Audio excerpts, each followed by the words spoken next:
السلام علیکم جی، دادا پوتا شو کے ساتھ آپ کی خدمت میں حاضر ہیں.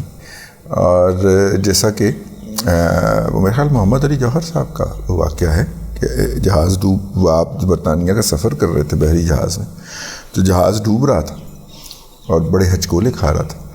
تو وہ اپنے ایک ہم سفر جو کہ گورا صاحب تھے ان کے پاس، ان کے کمرے میں پہنچے ان کو بتانے کے لیے کہ جناب جہاز تو ڈوب رہا ہے. تو انہوں نے دیکھا کہ وہ کتاب پڑھ رہے ہیں. تو انہوں نے کہا کہ جہاز تو ڈوب رہا ہے، آپ یہ کتاب کیوں پڑھ رہے ہیں؟ تو گورے نے آگے سے بڑا تاریخی جواب دیا. مجھے نام یاد تھا اس گورے کا، وہ نکل گیا ذہن سے، لیکن اس نے آگے سے بڑا تاریخی جواب دیا. انہوں نے کہا کہ میں اس لیے پڑھ رہا ہوں کہ مرنے سے پہلے کوئی 4 لفظ اور علم کے حاصل کر لوں. اگر آپ کو ہضم ہو جائے تو پھر میں وہ جو عربی کی کہاوت ہے، بلکہ اسے حدیث بھی کہا جاتا ہے کہ اگر قیامت کا سور پھونک دیا جائے اور آپ کے ہاتھ میں ایک بیج ہو تو اس کو زمین میں دبا دو. یعنی اس کے بعد قیامت آ جائے گی اور قیامت کا منظرنامہ یہ ہے کہ روح پہاڑ ایسے اڑیں گے جیسے کہ دھنی ہوئی روئی، یعنی کہ کچھ نہیں بچنا. لیکن اس سے پہلے بھی امید کی کرن جو ہے، درخت کیا ہے، بیج کیا ہے، وہ ایک امید کی کرن ہے نا کہ اس سے ایک بوٹا پھوٹے گا، بوٹا جو ہے وہ پھر بڑا ہوگا، پیڑ بنے گا، اور پیڑ کے بعد وہ درخت بنے گا اور لوگوں کے لیے آسانیاں بانٹے گا. تو اسی فارمولے کے تحت ہم دادا پوتا شو لے کے حاضر ہوئے. اور ایک لفظ بھی آپ کو اگر معلوم ہے تو اپنے ساتھیوں کو سکھائیں. یہ محاورہ، یہ حدیث ہم آپ کو یاد دلاتے رہتے ہیں. تو آج کا دادا پوتا شو اور اس کے اندر پہلا سوال. السلام علیکم. اگر کسی بروکر کے ساتھ جو ہے وہ سب اکاؤنٹ CDC کا پہلے سے کھلا ہو تو اس کو دوبارہ کیسے ہم کنورٹ کر سکتے ہیں CDC کے جو انڈیپینڈنٹ اکاؤنٹ ہے؟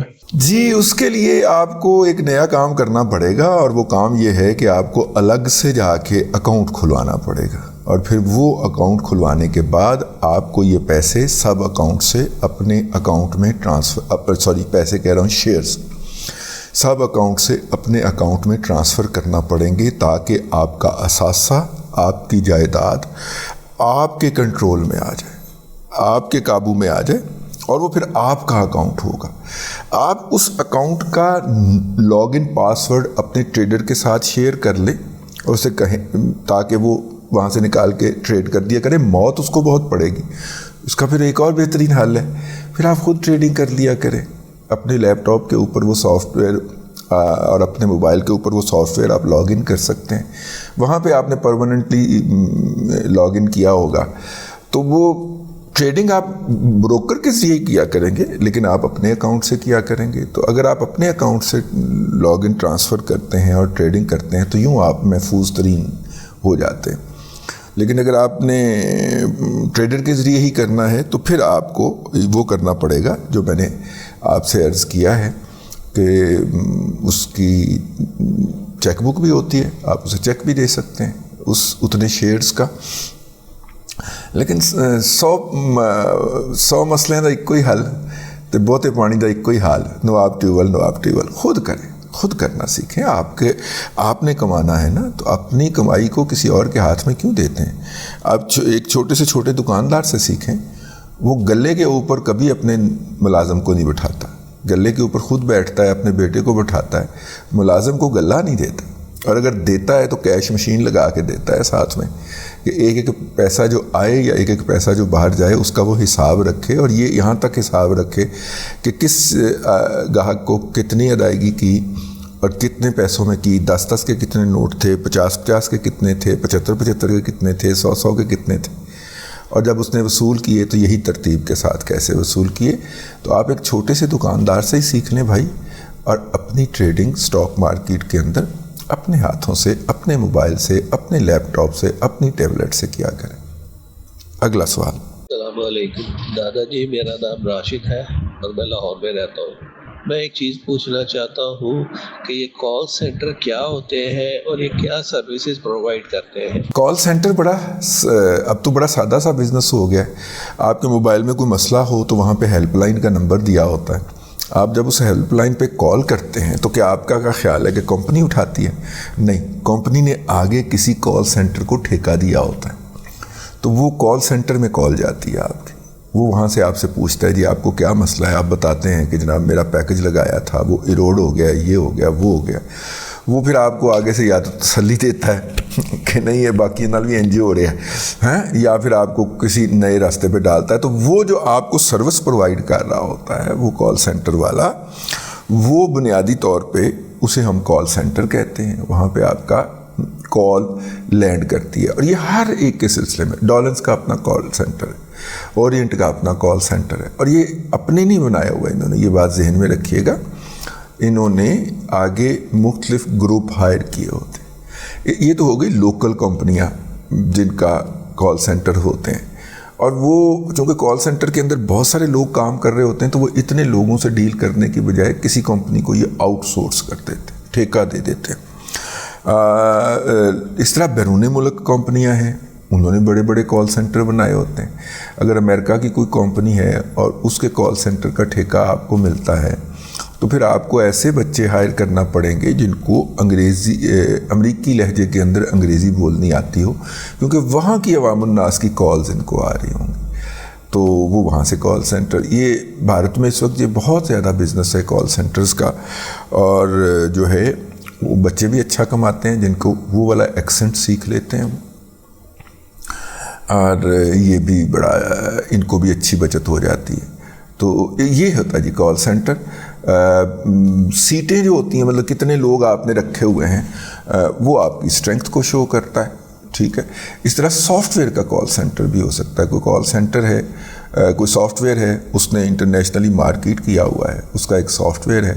اچھا، کئی کالز والے کال سینٹر ہوتے ہیں، کئی ای میل کے اوپر بھی جواب دینے والے سافٹ ویئر کال سینٹرز ہوتے ہیں. تو دنیا کے اندر اتنی کمپنیاں ہیں، اور ہر کمپنی جو کہ پبلک سروس کے اندر ہے اس نے اپنا کال سینٹر، خرید و فروخت کے اندر ہے، اس نے اپنا کال سینٹر بنایا ہوتا ہے. اور جس نے نہیں بنایا ہوا طلحہ کی طرح، وہ کیا ہے سینیٹر طلحہ محمود UI والے جو آج کل ہیں، اگر انہوں نے نہیں بنایا ہوا تو ان کو ڈیمیج ہوتا ہے، نقصان ہوتا ہے. ہونڈا کا بھی کال سینٹر آپ کو ملے گا، اور اسی طرح کا ہوگا جس طرح کا میں آپ کو عرض کر رہا ہوں. تو اس کو کال سینٹر کہتے ہیں جی. السلام علیکم دادا جی، میں عمر بات کر رہا ہوں اسلام آباد سے. میرا سوال یہ ہے کہ میں جاننا چاہتا ہوں کہ پاکستان میں کتنی طرح کی کلاسز ہیں. ہم اکثر سنتے ہیں کہ lower class, lower middle class, upper middle class اور ایلیٹ کلاس.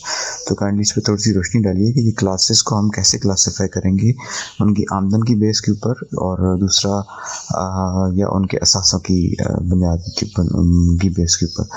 تو اگر آپ کائنڈلی اس پہ تھوڑی سی رہنمائی کر کے ہمیں بتائیں کہ یہ کون سی انکم والا اور کتنی ایسٹ رکھنے والا بندہ کون سی کلاس میں فال کرتا ہے. دیکھیے، دنیا کے اندر تو یہی معروف ہیں پور، ٹھیک ہے، مطلب بہت زیادہ غریب، نچلا متوسط طبقہ اور اعلیٰ متوسط طبقہ جو ہے، ٹھیک ہے، اور سب سے اوپر جو ہے وہ پھر اولیگارکی.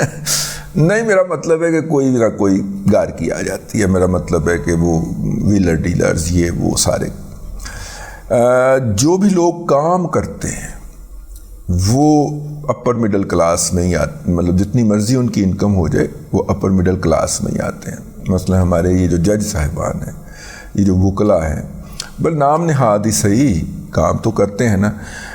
مطلب علی اکبر مظاہر نقوی صاحب کے صاحبزادگان جو ہیں کام تو کرتے ہیں نا، ٹھیک ہے، بھلے ان کی اربوں کی جائیدادیں ہوں، ٹھیک ہے، کام تو کرتے ہیں وہ. تو کام کرنے والا طبقہ جو ہے وہ مڈل کلاس کے اندر آتا ہے، بھلے وہ لوور مڈل کلاس ہو، بھلے وہ اپر مڈل کلاس ہو، لیکن وہ مڈل کلاس میں ہی آتا ہے. جو اوپر آپ کی ایلیٹ آ جاتی ہے، ہاں ایلیٹ آ جاتی ہے، ایلیٹ جو ہوتی ہے نا وہ کام نہیں کرتی، وہ صرف حکمرانی کرتی ہے.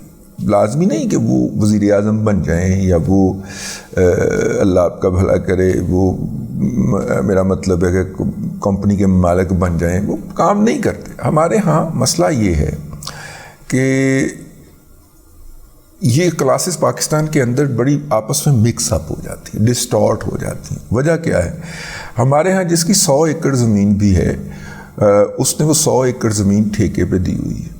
کل میں گاؤں گیا ہوا تھا تو میں وہاں پہ سن رہا تھا کہ کہ دریائے ستلج کے کنارے جو زرخیز زمینیں ہیں ان کا ٹھیکہ جو ہے وہ تقریباً 1.5 لاکھ کے قریب پہنچ گئے. تو اب اگر آپ 100 ایکڑ والے شخص نے جس نے کام نہیں کرنا اس کا آپ 4 مربع جس کو کہتے ہیں اس کا آپ حساب کریں تو 10 لاکھ روپے مہینہ اس کی انکم بن گئی بیٹھے بٹھائے. 6 ماہ تک جو ہے مطلب ہر 6 ماہ کے بعد اس کو ٹھیکہ مل جانا ہے. تو تقریباً 10 لاکھ نہیں 12 لاکھ روپے اس کی 12.5 لاکھ روپے ماہانہ انکم بن گئی. اب آپ جتنی بھی جس طرح کی بھی لائف گزار رہے ہیں گھر کے خرچے کے لیے یہ سارا کچھ 12.5 لاکھ روپے کے اندر بڑے آرام سے گھر چل جاتا ہے لاہور والے شہر میں، لاہور جیسے شہر میں، اور آپ تھوڑی سی اپر کم سیگمنٹ کے اندر موو بھی کر سکتے ہیں. لیکن اگر 100 ایکڑ رقبے والے کسان کو آپ دنیا کے کسی بھی ملک کے اندر دیکھیں تو وہ اس طرح کی زندگی افورڈ نہیں کر سکتا. تو ڈسٹورشن ہو گئی نا جو انٹرنیشنل یا پوری دنیا کے اندر معروف کلاسیفیکیشنز ہیں. تو یہ جو ایبسنٹی زمیندار ہیں، ایبسنٹی جگیردار جو ہیں، جو ہے وہ لینڈ ہولڈرز جو ہیں، انہوں نے اس کے اندر بہت ساری ڈسٹورشن پیدا کی ہوئی. ہمارے دوست جن کے بچے ایچ میں پڑھتے ہیں وہ بتاتے ہیں کہ مور دین 60% وہاں پہ جو بچے پڑھ رہے ہوتے ہیں ان کے پیرنٹ کے انکم کے آگے لکھا ہوتا ہے کہ جناب ان کی لینڈز ہیں، ٹھیک ہے، اور وہ یہاں پہ رہ رہے ہیں اور زمینوں سے کمائی آتی ہے، اس کمائی سے وہ اپنے گھر کا نظام چلاتے ہیں. اور ظاہر ہے کہ ان کی زمینیں جو ہوتی ہیں اس کے ٹھیکے کے یا اس کی کاشتکاری کے مختلف طریقے ہو سکتے ہیں، لیکن جو ہے وہ جیسے جیسے انکم بڑھ رہی ہے جیسے جیسے پروڈکٹیوٹی بڑھ رہی ہے لینڈز کی، اس کے اندر ہائی ویلیو ایڈڈ چیزیں آ رہی ہیں تو یہ چیز بھی اس طرف چل رہی ہے. تو وہ تھوڑا سا پاکستان میں آگے اب دیکھیے نا، ایک جنرل صاحب یا بریگیڈیئر صاحب ہی کر لیں، جنرل صاحب تو بڑے آدمی ہیں، بریگیڈیئر صاحب بھی ریٹائر ہو گئے، 8 ایک پلاٹ ملے ہوں گے ان کو، ٹھیک ہے، جس میں سے ایک کمرشل بھی ہوں گے. اور اگر وہ تھوڑے سے عقل مند ہیں اور کر کے کھانے کے عادی ہیں تو وہ دونوں کمرشل پلاٹوں کے اوپر انہوں نے 2 3 منزلہ جو ہے، اور مزے کی بات ہے جن کو انہوں نے کرائے پہ دینا ان سے ایڈوانس لے کے انہوں نے انفراسٹرکچر کھڑا کر دیا اور ان کو کہا ہے بھائی فنش کر لیں. انہوں نے فنش کر کے 2 سال کے اندر اپنے پیسے جو تھے وہ پورے کر لیے جو انہوں نے فنشنگ پہ لگائے تھے. اس کے بعد وہ بریگیڈیئر صاحب ان 2 پلازوں کے مالک ہیں اور جو 4 پلاٹ ملے تھے ان میں سے 2 بیچ کے انہوں نے 2 کے اوپر گھر بنا لیے اور ایک کا کرایہ آ رہا ہے، ایک میں وہ شاندار طریقے سے رہ رہے ہیں، گولف کھیلنے جاتے ہیں، سیاسی پروگراموں میں تبصرہ نگار کے طور پہ مدعو ہوتے ہیں، یعنی کہ معاشرے کے بڑے معزز فرد بنے ہوتے ہیں، اور ایکس سروسمین سوسائٹی کے اندر شامل ہو کے سیاست کرتے ہیں. مسجد کی جو محلہ کمیٹی ہوتی ہے اس کے اندر بھی ان کا نام بڑے ٹاپ کے اوپر لکھا ہوتا ہے. تب آپ ان کو کس سیگمنٹ میں لے کے جائیں گے؟ ان کی تو زمین بھی نہیں ہے، ٹھیک ہے نا. ہاں جو پسڈی قسم کے ہمارے افسران ہوتے ہیں وہ زمین بیچ کے اور وہ پلاٹ بیچ کے فوری طور پہ بچوں کی شادیاں کرتے ہیں یا وہ اس پہ لگا دیتے ہیں. میرا مطلب ہے کہ کہیں پہ کسی کاروبار میں کسی رشتہ دار کو دے دیتے ہیں، نتیجے کے طور پہ خسارہ ہوتا ہے اور پھر آ جاتے ہیں کہ بس گزارا تو جی پینشن پہ ہو رہا ہے، پھر یہاں پہ آ جاتے ہیں، ٹھیک ہے، اور اپنی ایکٹیویٹیز بھی محدود رکھتے ہیں. زیادہ سے زیادہ عمران خان کے جلسے میں نچنے کے لیے پہنچ جاتے ہیں بیما بیگم صاحبہ کے. تو میرا مطلب ہے کہ ایسے لوگوں کو آپ کس میں شمار کریں گے؟ اس وقت اگر آپ کو میں بتاؤں تو پاکستان کا سب سے بڑا مسئلہ یہ والے افسران ہیں. پینشن بھی لیتے ہیں، جو انہوں نے ریئل اسٹیٹ لی ہوئی ہے اس کو انہوں نے بر وقت صحیح طریقے سے انویسٹ بھی کیا ہوا ہے، پھر کسی نہ کسی ہاؤسنگ سوسائٹی کے ایڈوائزر بھی بن جاتے ہیں. وہ اپنے ویب سائٹ کے اوپر اپنے بروشر کے اوپر ان کا نام بھی ڈسپلے کر دیتے ہیں، جس کے بھی انہوں نے 3 4 5 7 8 10 پلاٹ اینٹھے ہوتے ہیں، تو وہ اس طرح گھماتے رہتے ہیں. اب یہ وہ ٹریڈیشنل کلٹیویشن لینڈ والا مسئلہ نہیں ہے جو میں نے پچھلے سوال کے اندر عرض کیا تھا، تو وہ بھی اپنی جگہ کے اوپر ہوتا ہے. تو ڈسٹورشنز ہیں پاکستان کے نظام کے اندر، اس کو آپ بعین ہی انٹرنیشنل معیارات کے اوپر نہیں پرکھ سکتے. اگلا سوال. السلام علیکم دادا جی، شہزاد بات کر رہا ہوں گجرانوالہ سے. آپ کا اگرچہ پروگرام اکانومی کے اوپر ہے لیکن ایک چھوٹا سا مسئلہ ہے جو میں آپ کے پروگرام کے ذریعے آپ کے تمام لسنرز کو اس کی طرف توجہ کروانا چاہوں گا. کچھ عرصہ پہلے عمرے پہ جانے کا اتفاق ہوا تو وہاں پہ جو چیز میں نے دیکھی اور جو مجھے مسلسل وہاں پہ بھی تکلیف دے رہی میرے لیے اور واپس آ کے بھی, کہ لوگ جب سڑکوں پہ پھرتے ہیں تو وہاں پہ شاپنگوں میں مصروف رہتے ہیں, اور جیسے ہی حرم مکہ میں یا حرم مدینہ میں داخل ہوتے ہیں تو موبائل آن کر لیتے ہیں اور فیس بک لائیو ویڈیو شروع کر دیتے ہیں, اور اپنے فیس بک پہ دوستوں کو, اپنے رشتہ داروں کو فیس بک پہ لائیو یا واٹس ایپ پہ لائیو دکھاتے ہیں. جب آپ ریاض الجنہ میں جاتے ہیں تب بھی, جب آپ سلام آقا دو جہان کے حضور سلام پیش کرنے جاتے ہیں تب بھی, یا جب آپ طواف کر رہے ہوتے ہیں جب بھی, نہ کوئی تسبیحات کرتے ہیں نہ کوئی اللہ سے کوئی کانٹیکٹ کرتے ہیں. آج سے 10 سال پہلے جب میں گیا تھا تب بالکل ہی مختلف ماحول تھا, لیکن اب جب میں گیا ہوں تو مجھے بڑا دکھ اور تکلیف ہوئی کہ ہم لوگوں نے اس چیز کو اب پکنک اسپاٹ بنا لیا ہے. حرم کے اندر ہم موویاں بناتے ہیں, تصویریں کھینچتے ہیں, اور حرم سے بعد ہم شاپنگیں کرتے ہیں, ریسٹورنٹس میں بیٹھتے ہیں, کھانے کھاتے ہیں. تو آپ کے پروگرام کے توسط سے میں یہ کہنا چاہتا ہوں کہ خدا کے واسطے مسلمانوں کے لیے تو ان 2 مقامات سے بہتر اس دنیا میں کوئی مقام نہیں, تو ان کی حرمت کا خیال کریں, وہاں پر جائیں تو صرف اللہ کے ساتھ اپنے رابطہ قائم کریں اور دنیا سے توڑ دیں. دیکھیے یہ تو جو ہے یہ ڈسٹورشن جو ہے اذہان کے اندر اور قلوب کے اندر, یہ تو بہت پہلے کی آ چکی ہوئی. مولانا اسلم صدیقی صاحب, ڈاکٹر اسلم صدیقی صاحب جو ہیں وہ جب تک حیات رہے میں انہی کے پیچھے جمعہ پڑھا کرتا تھا, اور احرار کے جو مقررین ہیں ان کی لڑی کا آخری دانہ تھے, وہ آخری چراغ تھے. اللہ تعالیٰ کے پاس چلے گئے, اللہ تعالیٰ ان کے ساتھ بہتر معاملہ فرمائے, ان کو جنت الفردوس میں جگہ عطا کرے اور ان کے درجات بلند کرے. وہ ایک بات کہا کرتے تھے کہ جب آپ نماز پڑھنے کے لیے کھڑے ہوتے ہیں تو آپ کانوں پہ ہاتھ کیوں لگاتے ہیں؟ کئی لوگ جو ہے نا وہ ایسے لگاتے ہیں, وہ کہتے ہیں آپ دنیا کو پیچھے پھینکتے ہیں, ایسے پیچھے پھینک دیتے ہیں دنیا کو, ٹھیک ہے. اور یہ کر کے تو آپ اللہ تبارک و تعالیٰ کے حضور کھڑے ہوتے ہیں یہ کہنے کے لیے کہ میں تیری سرکار میں حاضر ہو گیا ہوں, تیرے دربار پہ حاضر ہو گیا, ٹھیک ہے. اب اگر جس نمازی کو اس اشارے کی سینس ہی نہیں ہے, جس کو کسی نے آج تک یہ بتایا ہی نہیں کہ بیٹا یہ ہم کیوں کرتے ہیں بھائی, یہ ہم کیوں کرتے ہیں, ٹھیک ہے, اب اس سے آپ کیا توقع کر سکتے ہیں, ٹھیک. اور یہ بتانے والے جو ہیں وہ مسجدوں میں جس طرح کے معاملات کے اندر ملوث ہوتے ہیں وہ بھی ایک کبیح حرکت ہے. بہت سارے فیملی کے اندر ایسے لوگ ہیں جو بچوں کو قرآن پاک حفظ کروانا چاہ رہے تھے, لیکن انہوں نے اس مسئلے کی وجہ سے یا اس مصیبت کی وجہ سے اس ارادے کو ترک کر دیا, ٹھیک ہے. تو وہ جو یہ میں نماز کے آغاز کا آپ کو سمبل بتایا, جب ان کو بیسکس کا نہیں پتہ, پوچھ لیجئے گا اپنے احباب کے ارد گرد کسی نہ کسی سے کہ یہ جو آپ ادھر کو ہاتھ لگاتے ہیں اس کا سمبلزم کیا ہے یا اس کی وجہ کیا ہے. آپ کو 90% لوگ نہیں بتا پائیں گے, 99% نہیں بتا پائیں گے, اور ظاہر بہت لمبی عمر تک تو مجھے بھی نہیں پتا تھا, ٹھیک ہے نا. تو میں نے کہنے کا مطلب یہ ہے کہ ہمارے بہت سارے لوگوں کو عبادت کیا ہے. آپ نے کبھی دوسرے مذاہب کے لوگوں کو عبادت کرتے ہوئے دیکھا؟ بدھوں کو دیکھا, ٹھیک ہے. چلے ہندوؤں سے تو ایک خاص طرح کا ہمیں ہے نا چڑ ہے مسلمانوں کو, لیکن آپ نے بدھوں کو کبھی عبادت کرتے ہوئے دیکھا؟ وہ جو میڈیٹیشن کرتے ہیں, یہ جو نماز ہے یہ بھی ہماری میڈیٹیشن ہے, اور نماز کا سب سے اعلیٰ درجہ ہے اس نماز کا جو ہم حرمین شریفین میں جا کے پڑھتے ہیں. اور اگر اس کے اندر بھی ان کو وہ قلبی کیفیت نصیب نہیں ہوتی تو وہ کتنے بدقسمت لوگ. اس کا مطلب یہ ہے کہ وہ دنیا سے جڑے ہی رہتے ہیں, اور دنیا سے اس بھونڈے اور برے طریقے سے جڑے ہوتے ہیں کہ وہ اپنے اس عدم جڑاؤ کو دنیا کو ڈسپلے بھی کر رہے ہوتے ہیں. کتنے بدقسمت لوگ ہوں گے وہ جو دنیا کو پیچھے کر دینے سے اور اس حضور اس دربار کے اندر حاضری سے جو اذہان نے ایک ریفریشمنٹ لینی ہوتی, آپ کا ذہن جو ہے وہ ریفریش ہوتا, ٹھیک ہے.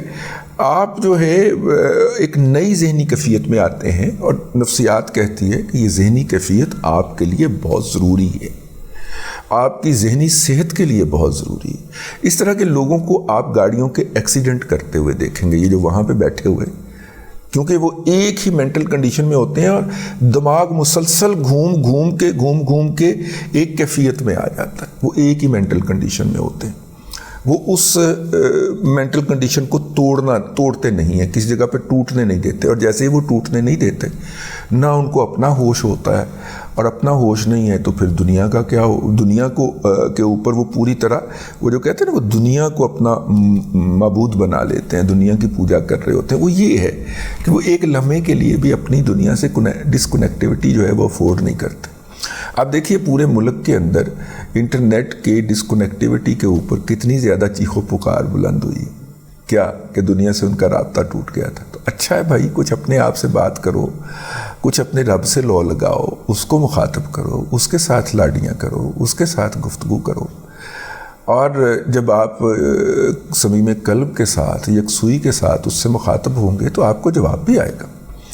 لیکن پہلے دن ہی تسی جو ہے نا وہ کہو کہ جناب میں نے تو بڑا بتی بند کر کے کمرے میں بیٹھ کے تو نفل پڑھنے کے بعد نماز کے میں نے اللہ تعالیٰ کو مخاطب کیا تو جواب نہیں آیا، تو جواب ایسے تو نہیں آئے گا، ٹھیک ہے۔ لیکن یہ سارا کچھ کرنے سے کیا ہوگا؟ آپ کے ذہن کو دنیاوی معاملات سے ایک بریک ملے گی، ایک وقفہ ملے گا۔ آپ پریشان کیوں ہوتے ہیں زندگی کے اندر؟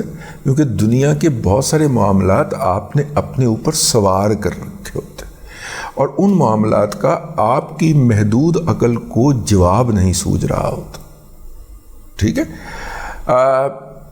آپ اس کو اسی جگہ پہ چھوڑ کے واپس آ جاتے ہیں۔ جب آپ دوبارہ سے اس معاملے کو ٹیک اپ کرتے ہیں، اس بریک کے بعد آپ کا ذہن فریش ہو چکا ہوتا ہے، اور فریش ذہن کے اندر یا ذہن کو آرام مل چکا ہوتا ہے، فریش ذہن کے ساتھ اس سے نئے حل آپ کے دماغ کے اندر سوچتے ہیں اور آپ اس مسئلے کو حل کر جاتے ہیں۔ عقل تو آپ کو اللہ تبارک و تعالیٰ نے عطا کر رکھی، ٹھیک ہے، عقل تو آپ کو ودیت ہو گئی ہوئی ہے نا، تو اس عقل کا وہ عقل جو ہے وہ نئے حل جو ہے وہ آپ کو سجیسٹ کر دیتی ہے۔ ہو سکتا ہے آرٹیفیشل انٹیلیجنس کے بعد آپ کے یہ والے مسائل بھی ختم ہو جائیں، لیکن فی الحال تو اپنے دماغ کو وقفہ دیجیے، اور عبادت جو ہے وہ اپنے دماغ کو ان مسائل سے وقفہ دینے کی جو ہے وہ بہترین طریقہ ہے۔ نماز جو ہے وہ بہترین طریقہ ہے، تو اس لیے عبادت کے اندر جو ہے وہ دنیاوی معاملات میں الجھے رہنا ایک بدقسمتی تو ہو سکتی ہے، لیکن یہ آپ کا اپنا بھی بہت بڑا نقصان ہے۔ ہمارے ہاں اکثر لوگوں کو نماز کے وقت جو ہے ان کو وہ کیفیت نصیب نہیں ہوتی جو کہ اس کے لیے لکھ دی گئی ہے باقاعدہ، کہ آپ نماز کے اندر جب کھڑے ہوتے ہیں اپنے رب کے حضور تو آپ کی کیا کیفیت ہونی چاہیے، اور آپ کس دماغی صورتحال میں ہونے چاہیے، دماغ کے آپ کے پتہ نہیں کیا کیا اندر چل رہا ہوتا ہے، تو پھر آپ کو وہ والا بینیفٹ حاصل نہیں ہوتا جو اللہ تعالیٰ نے اس عبادت کے اندر لکھا ہوا ہے، یا کسی بھی عبادت کے اندر لکھا ہوا، ٹھیک ہے۔ بابا جی دے حاضری دین جاتے ہو تو اتنے تو بڑا رو کے کہہ رہے ہوتے بابا جی مینوں بخار ہو گیا ہے، کدو اتنے 786 لے کے گلے چ بھی لٹکایا، بخار نہیں جا رہا، ٹھیک ہے۔